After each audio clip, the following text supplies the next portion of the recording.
Bila ingin melihat ikan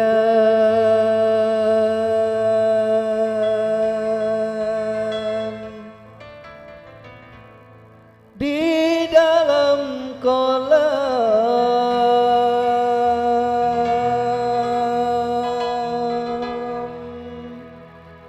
tenangkan dulu airnya,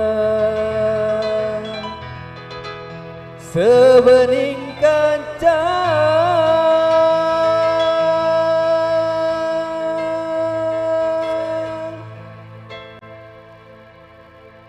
Bila mata tertuju pada gadis pendiam,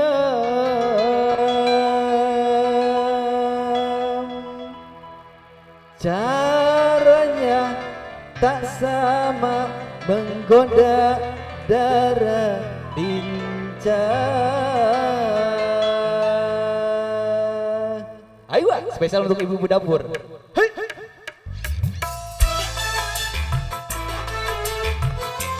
Di bonusanku susu putih. Asik. Hei. Hei. Ayo.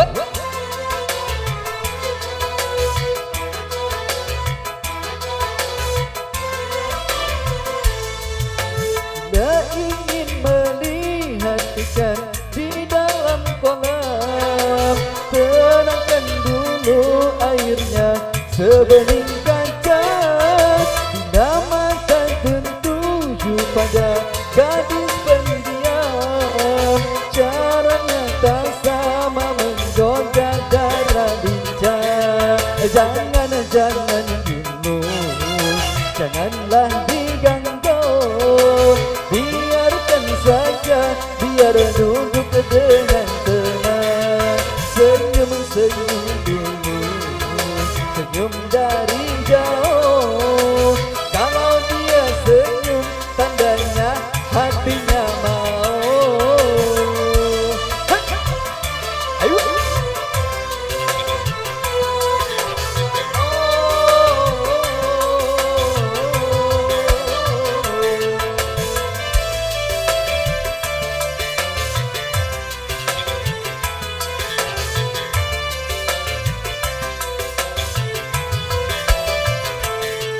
Bila ingin melihat ikan di dalam kolam, tenangkan dulu airnya, sebening kaca.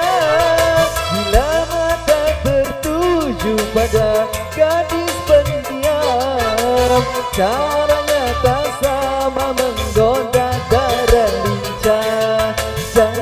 Jangan dulu, janganlah diganggu, biarkan saja, biar duduk dengan tenang.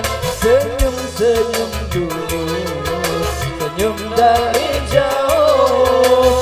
Kalau dia senyum, tandanya hatinya mau.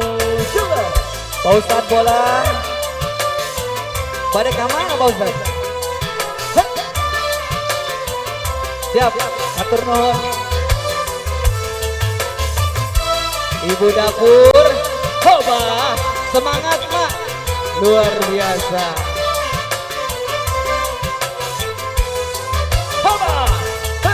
Bila ingin melihat ikan di dalam kolam, tenangkan dulu airnya, sebening kaca. Bila mata tertuju pada gadis pendiam, caranya tak sama menggoda darah lincah. Jangan dulu, janganlah diganggu, biar senyum tangan hatinya mau. Senyum-senyum dulu, senyum dari jauh. Kalau dia senyum, tandanya hatinya mau. Dia senyum, tandanya hatinya mau. Kalau dia senyum, tandanya hatinya mau. Masya Allah.